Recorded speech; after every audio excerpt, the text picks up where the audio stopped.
एक छोटे से गांव में एक गरीब किसान गोपाल अपनी पत्नी और बेटे के साथ रहता था।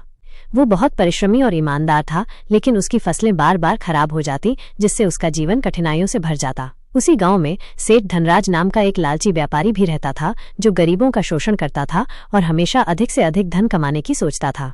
एक दिन गोपाल जंगल में लकड़ियां काटने गया। चलते चलते वो बहुत दूर निकल गया और एक बड़े पीपल के पेड़ के नीचे बैठकर आराम करने लगा। तभी वहां एक वृद्ध साधु आए और बोले, बेटा, मैं बहुत प्यासा हूँ, क्या तुम मुझे पानी पिला सकते हो? गोपाल ने बिना कुछ सोचे समझे अपना घड़ा साधु को दे दिया। साधु ने पानी पिया और मुस्कुराते हुए कहा, तुम बहुत अच्छे इंसान हो, मैं तुम्हें एक वरदान देना चाहता हूँ।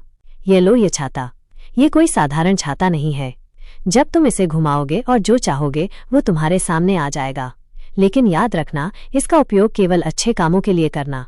गोपाल ने धन्यवाद कहा और छाता लेकर अपने घर चला गया।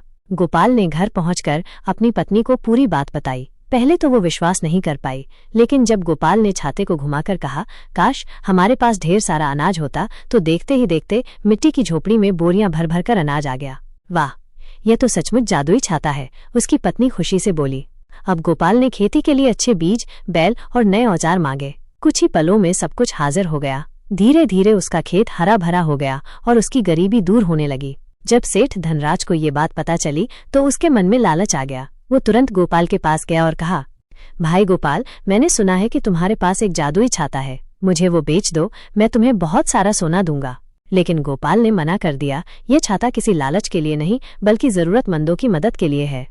सेठ को ये बात अच्छी नहीं लगी। उसने सोचा, अगर मैं ये छाता चुरा लूं तो मैं सबसे अमीर आदमी बन जाऊंगा। रात में सेठ ने अपने नौकरों को भेजकर छाता चोरी करवा लिया। सुबह जब गोपाल उठा तो छाता गायब था। उसे समझते देर न लगी कि ये सेठ का काम है। अब सेठ धनराज ने छाते को घुमाकर कहा, मुझे ढेर सारा सोना चाहिए, और देखते ही देखते उसकी हवेली सोने से भर गई। उसकी खुशी का ठिकाना नहीं रहा। फिर उसने कहा, मुझे दुनिया का सबसे अमीर आदमी बना दो। अचानक हवेली के चारों ओर तूफान आ गया। सोना पिघलकर पानी में बदलने लगा, हवेली हिलने लगी और अंततः सब कुछ गायब हो गया।